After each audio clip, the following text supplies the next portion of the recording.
Amigos queridos, em nome de Jesus, convidamos a todos a buscarmos a sintonia com o seu Evangelho, rever as suas passagens na terra, que deixaram lições de vida eterna, que nos impulsionam há 2000 anos a buscar-te a presença, Senhor.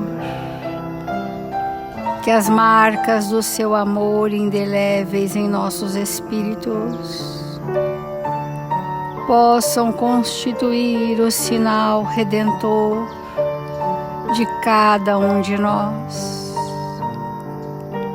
Aqui estamos, Senhor Jesus, dispostos e resolutos, nos empenhando com bom ânimo, para que em seu nome aprendamos a servir. Ensina-nos, Senhor, a doar o que trouxemos de melhor em nós, uns em benefício dos outros, para que a nossa existência na terra seja pautada no trabalho do bem constante. Faça-nos instrumentos dignos e úteis, para que possamos representar aquilo que já cala fundo em nossos corações. Que os amigos espirituais que vieram ter conosco, responsáveis por este Evangelho, possam encontrar em nossos corações as sintonias favoráveis para este momento. Obrigada, Senhor Jesus. Obrigada, amigos queridos. E que assim seja.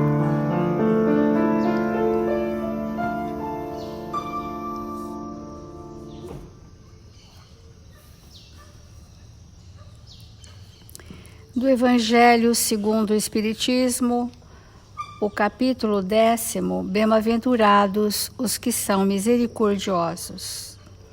Não julgueis, a fim de que não sejais julgados. Aquele que estiver sem pecado, lhe atire a primeira pedra.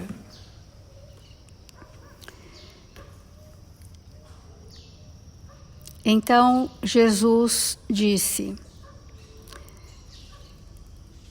os escribas e os fariseus lhe conduziram uma mulher que tinha sido surpreendida em adultério. E a colocaram de pé no meio do povo, dizendo a Jesus: Mestre, essa mulher acaba de ser surpreendida em adultério. Ora, Moisés nos ordena na lei para lapidar a adúltera. Qual é, pois, sobre isso o vosso sentimento? Eles diziam isso tentando-o, a fim de ter do que acusá-lo. Mas Jesus, abaixando-se, escrevia com o dedo sobre a terra. Como continuassem a interrogá-lo, ele se ergueu e lhe disse: aquele dentre vós que estiver sem pecado, lhe atire a primeira pedra. Depois, abaixando-se de novo, continuou a escrever sobre a terra. Mas eles, ouvindo-o falar assim, se retiraram um após o outro, os velhos saindo primeiro, e assim Jesus permaneceu só com a mulher que estava no meio da praça. É uma passagem muito conhecida, mas o que nós temos que mergulhar na questão do julgamento é que nós ainda trazemos as pedras de lapidação uns dos outros. Nós ainda estamos cegos para as nossas imperfeições e estamos vorazes em atirar o mal que há em nós no outro. Porque aqueles que levantaram suas pedras, como ontem nós dissemos, levantaram o que nessas pedras? Levantaram as suas iniquidades, a sua crueldade, a sua hipocrisia, as suas intemperanças. É isso que levanta-se alguém quando julga o outro. Todas as vezes que nós julgamos alguém, nós julgamos a partir daquilo que nós pensamos ser o bem e ser o mal. Mas sem entender que o mal está em mim, e este é o olhar para que eu tenho para com o outro, né? Eu preciso sentir que, para que eu possa refletir e discernir sobre o outro, os meus olhos precisam ser puros, o meu coração precisa estar limpo. Então, quem traz o coração limpo e os olhos puros, tem sim o discernimento do bem e do mal. Nós outros projetamos as nossas pedras em todas as pessoas que não pensam como pensamos, que nos contrariam, que julgamos estarem inadequadas. Então é disso que Jesus veio nos dizer quando escrevia na areia, na terra abaixado, o que ele escreveu? Porque tudo tem significado nos atos de Jesus. Até aquilo que ninguém leu, mas que ele escreveu sobre a terra, sobre a areia. Então, Amélia Rodrigues diz que Jesus ali escreveu as características predominantes da personalidade daqueles homens. Então, sob o influxo divino eles estiveram, porque Jesus imantou-os com a força da luz da verdade. E no momento em que Jesus, estando com eles, e eles estimulando que Jesus também julgasse aquela mulher, como sendo uma pessoa de má índole, ele clareou as consciências pela luz da verdade. Clareou que eles sozinhos não poderiam ter essa clareza, de súbito tiveram, porque o influxo divino estava presente na presença de Jesus. E ao iluminar aquelas consciências, cada um deles, percebeu-se nas suas más inclinações e se humilharam e cabisbaixo se retiraram, porque só então, naquela oportunidade, só então perceberam que traziam inúmeras dificuldades. Atire a primeira pedra aquele que estiver isento dos pecados ou más paixões ou iniquidades ou desajustes. Então, se no dia seguinte uma outra mulher adúltera fosse apedrejada sem a presença de Jesus, continuariam fazendo o que sempre fizeram, porque até hoje fazemos isso. Não é? Porque aquelas consciências foram iluminadas pela presença divina de Jesus, que os acordou para se perceberem. Então, nós trouxemos uma mensagem de Emmanuel no Caminho, Verdade e Vida, que chama Quem és? Quem sou eu para te julgar, né? Será que eu tenho o olhar limpo de um coração puro? Eu tenho um coração puro para que meus olhos sejam luz? Então, há um só legislador e um juiz que pode salvar e destruir. Tu, porém, quem és? Que julgas a outrem, quem és? Deveria existir por parte do homem, da humanidade, grande cautela em emitir opiniões relativamente à incorreção alheia, o que está incorreto no outro. Um parecer inconsciente ou leviano pode gerar desastres muito maiores que o erro dos outros, convertido em objeto de exame. Às vezes a dificuldade do outro é bem menor do que o grande julgamento que se faz sobre aquilo. Então, uma cautela em emitir opiniões, porque as nossas opiniões, como ontem nós falamos, elas são baseadas nos nossos padrões de pensamento, que nós julgamos ser o molde através do qual eu vou aferir se aquilo é certo ou errado. esse padrão de pensamento pode ser um padrão equivocado, permeado por preconceitos que vão gerar o julgamento e vão gerar a crítica. Então, um parecer leviano pode gerar desastres em emitir opiniões. Naturalmente, existem determinadas responsabilidades que exigem observações acuradas e pacientes daqueles a quem foram conferidas.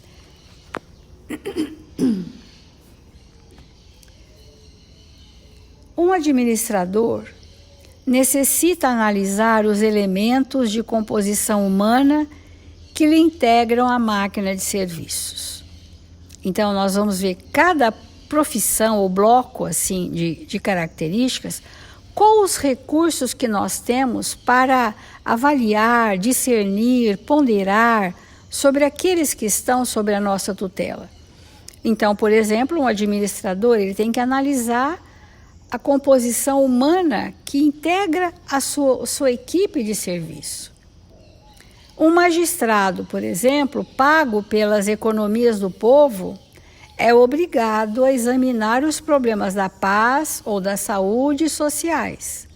Ele foi formado para ajuizar sobre comportamentos pacíficos, a saúde social das pessoas e vai deliberar com serenidade e justiça na defesa do bem coletivo. Isso seria o ideal.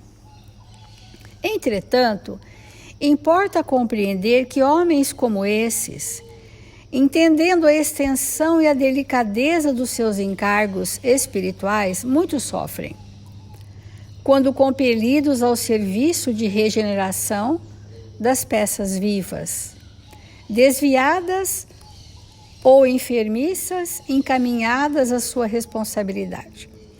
Muitos magistrados que estão ali julgando questões muito difíceis podem definir o futuro de um espírito. Uma sentença pode definir o futuro de uma pessoa, para o bem ou para o mal.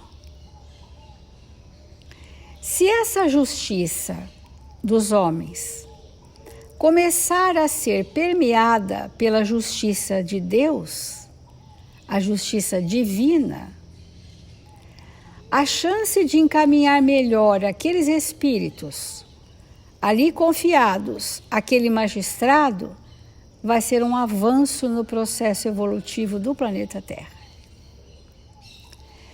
Porque muitas vezes, quando nós cometemos um erro e nem temos aquisições morais para se contrapor ao nosso erro, nós vamos ficar achando, pensando ou sentindo que nada de mal fizemos e vamos nos desculpar. Mas se nós já tivermos alguma mínima aquisição moral e ética, nós vamos sofrer, porque nós temos uma instância chamada consciência, onde as leis divinas se estabelecem, e quando nós permitimos que estas leis divinas possam reger as nossas ações, nós vamos fazer um processo de prontidão para o ajuste com a lei. Espontâneo. Mas não é a maioria dos homens na Terra, da humanidade, ainda não está nesse estágio. Então é necessário que alguém fora do nosso contexto, que as leis dos homens possam reger os nossos comportamentos até que um dia nós tenhamos condição de fazer isso por nós mesmos. Independente do tribunal dos homens, nós teremos o tribunal da nossa consciência.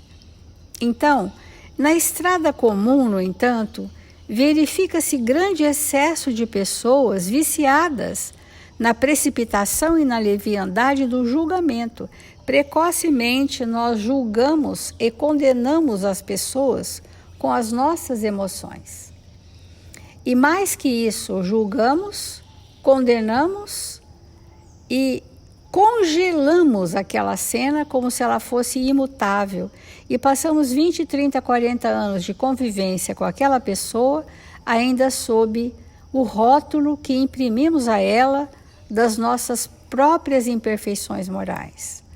E já está no momento de nós revermos, os nossos relacionamentos, aqueles que nós julgamos, criticamos e condenamos, rever com novos olhos, com novo olhar, com outros padrões, os padrões do Evangelho de Jesus, para que esta observação ela não perca o discernimento, não perca o que é o certo e o que é errado, mas nós tenhamos um olhar mais compreensivo, ou mais indulgente, ou olhando as nossas próprias imperfeições, que vão se igualar às daquela pessoa, como Jesus disse, atire a primeira pedra.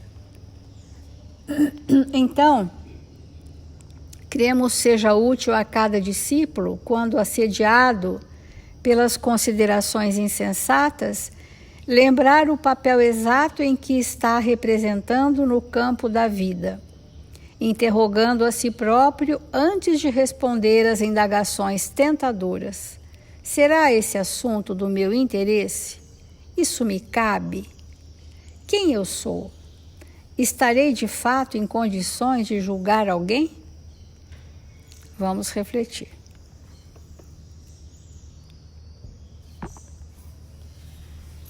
Sempre é importante nós perguntarmos o que nós podemos fazer antes de julgar.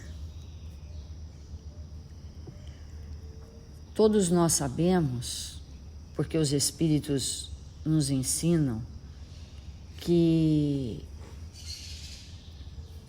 nós podemos, com certeza, com o nosso raciocínio, com a nossa inteligência, analisar os fatos que estão ao nosso redor. Mas daí condenar, daí julgar, já é um caminho que não corresponde à fraternidade que nós precisamos esposar na Terra. Então, o quanto de desequilíbrio nos relacionamentos poderiam ser evitados se nós não julgássemos, se nós não condenássemos, se buscássemos naquele momento ter um profundo entendimento da história daquele espírito, do que ele viveu, do que ele não recebeu, do que ele ainda precisa amadurecer. Então, sair desse estado de julgamento, de crítica, de acusações nos relacionamentos é a grande esperança de torná-los saudáveis, muito saudáveis. Quando uma pessoa que convive conosco tem uma reação, porque é sempre assim, né, amigos? São as reações que nos pegam, são os impulsos, são aqueles desequilíbrios que partem do outro tanto quanto de nós mesmos e que naquele instante nós não entramos em contato com a nossa intimidade, com tudo aquilo que é de origem divina, para aplacar o mal que vem do outro, com o bem que tem em nós. Esses momentos de serenidade que nós temos que ter na hora em que o outro se desajusta, em que o outro não se comporta como nós gostaríamos, é que vai realmente contribuir para que haja a resolução de conflitos íntimos, tanto os nossos quanto daqueles que nos cercam.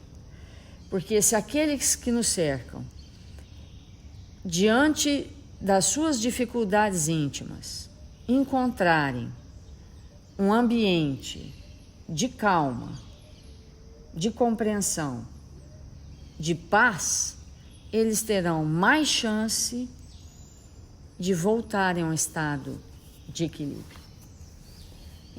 Por isso que Jesus, naquele instante, naquela cena que chega até nós e que dá para a gente imaginar perfeitamente, é por isso que naquele instante ele emite para todos que estão ali, para os que estão apedrejando e para quem estava sendo apedrejada, as suas vibrações mais luminosas de entendimento e de paz. E geralmente, quando os conflitos surgem, no lugar de nós agirmos dessa forma, o que fazemos? Qual tem sido a nossa ação ou reação? Muitas vezes caímos na indiferença. Muitas vezes nos impulsos tão violentos quanto aqueles que nos chegam. Sem podermos, na verdade, nos libertar dessas dificuldades todas. Então, o contrário do julgamento, da acusação, o contrário da crítica é o entendimento.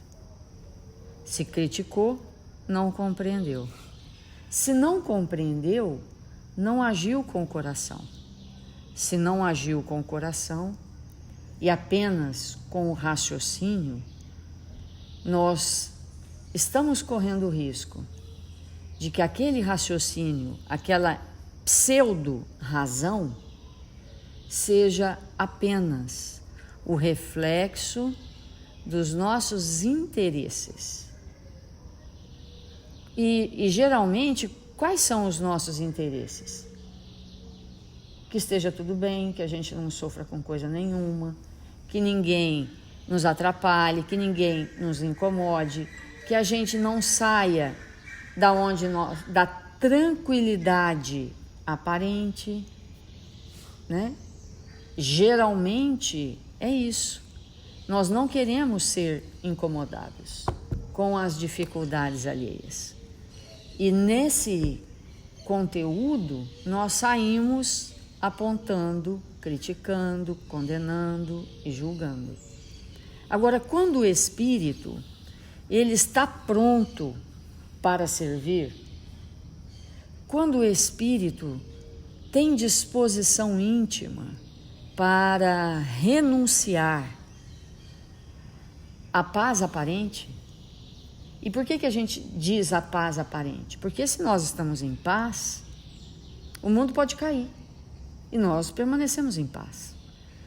Se a paz é íntima, se é uma construção íntima, o problema pode ser violento, o problema pode ser homérico, o problema pode ser estrondoso. E nós permanecemos em paz, não indiferentes, mas em paz, confiantes. Agora, quando tudo isso em nós é aparente, qual que é o nosso desejo primeiro e último? Fugir de toda situação que nos cause algum mal-estar, que nos roube a aparente paz, que na verdade ainda não foi construída na nossa intimidade. Daí a importância de nós irmos realmente compreendendo sobre nós mesmos que naqueles momentos que temos a sensação que o equilíbrio íntimo vai ceder ante a perturbação externa, quão é importante nós entrarmos em prece, olharmos para nós mesmos, buscar aqueles recursos que são íntimos, que já estão presentes em nós, que foram conquistados com muitas lágrimas, com esforço muitas vezes até exagerado, e que, portanto, nós já temos isso em nós, buscar esses recursos para lidar com as dificuldades alheias que nos chegam. E por isso que Jesus, ao esclarecer sobre o tema, ele diz que nós seremos medidos com a medida idêntica que aplicarmos aos nossos irmãos. Porque hoje é você que desequilibra e eu que não consigo te entender, te julgo e te condeno. Amanhã sou eu que desequilibro e você me responde com a mesma atitude com que eu te envolvi em momentos pretéritos. Porque nós acabamos alimentando uns aos outros com as ideias e com as imagens que nós cultivamos no nosso interior. E muitas vezes o outro revida quando nós estamos em desequilíbrio, com atitudes também de crítica e condenação, não porque ele está se vingando por aquela atitude que nós tivemos, mas porque ele absorveu daquelas vibrações e se contaminou com aquilo que está em nós. E aí nós criamos um círculo vicioso. E é muito difícil sair disso. É muito difícil. E quando nós adentramos nesse conteúdo do Evangelho, nós vamos aprendendo cada vez mais quanto falta ainda para nós caminharmos. E quão necessário é a presença de Jesus em nossas vidas, para que possamos tê-lo como exemplo em tudo o que realizamos. E nesse texto de Emmanuel, intitulado Na Obra Cristã, ele, ao trazer esse comentário de Jesus sobre a medida que medimos os outros, ele diz assim: isso não indica que devemos marchar indiferentes a confrontações e definições necessárias à elevação do progresso que nos é próprio, mas sim que usar de armas de ironia ou da violência com que fomos defrontados no roteiro comum será o mesmo que atirar petróleo à fogueira, com o propósito de extinguir o incêndio da crueldade. E é isso que nós fazemos, porque quando o outro se comporta de forma destrambelhada e a gente julga, e a gente condena, é isso que nós estamos fazendo, jogando gasolina, petróleo na chama ardente, que se está só queimando, vai explodir. Né? Quantas vezes nós vemos exatamente isso? Alguém em desequilíbrio e não sabendo compreender e amparar, aquele que está apenas queimando, com a nossa intercessão criminosa, explode. Além de queimar, explode. Ou seja, intensifica. Isso deve ser motivo de profundas reflexões, porque estamos uns na vida do outro. Com qual finalidade? Sinalização. Nós precisamos sinalizar tudo o que temos de melhor, amigos, enquanto é tempo, enquanto estamos na Terra. Porque quando nós somos capazes de compreender, de amparar, o que acontece? Aquele movimento do bem fixa-se no nosso perispírito, tornando-o luminoso. E quanto mais luminoso for as nossas vestes espirituais, mais nós podemos projetar a nossa luz sobre o outro, para acalmá-lo, para apaziguar as emoções, para fazê-lo mais feliz. E obviamente, se o ambiente que nós nos encontramos for melhor, nós também estaremos em melhores condições. Então, com isso, vamos fazer a nossa prece.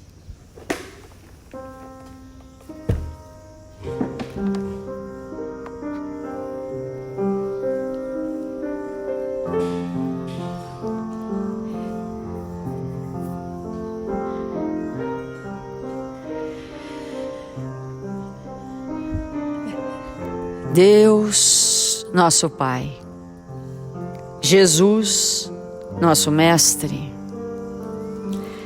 nesta hora abençoada do nosso dia que te buscamos para te sentir a presença amorosa, queremos te agradecer, Senhor, por tudo que a vida tem nos ofertado, pelas oportunidades de progresso. Agradecer, Senhor, pela presença generosa dos Espíritos que nos amam, que cobrem a nossa vida de bênçãos. Que nesse momento, Mestre, estejamos todos envolvidos em vibrações de paz e de equilíbrio. Estejamos todos, Senhor, serenos. Estejamos, Mestre, agradecidos pelos desafios que a vida nos proporciona para nos fazermos espíritos melhores. Que nesta manhã gloriosa, os amigos espirituais que nos acompanham na prece nesse instante possam envolver todos os nossos irmãos registrados nos cadernos de vibração da nossa casa. E com isso, Senhor, possamos nos tornar libertos das iniquidades que trazemos em nós e nos tornarmos fiéis servidores na sua seara. E onde quer que nos encontremos, possamos executar as nossas mínimas tarefas, com amor, com delicadeza, com esperança. Que o Senhor esteja entre nós, agora e sempre. Que assim seja.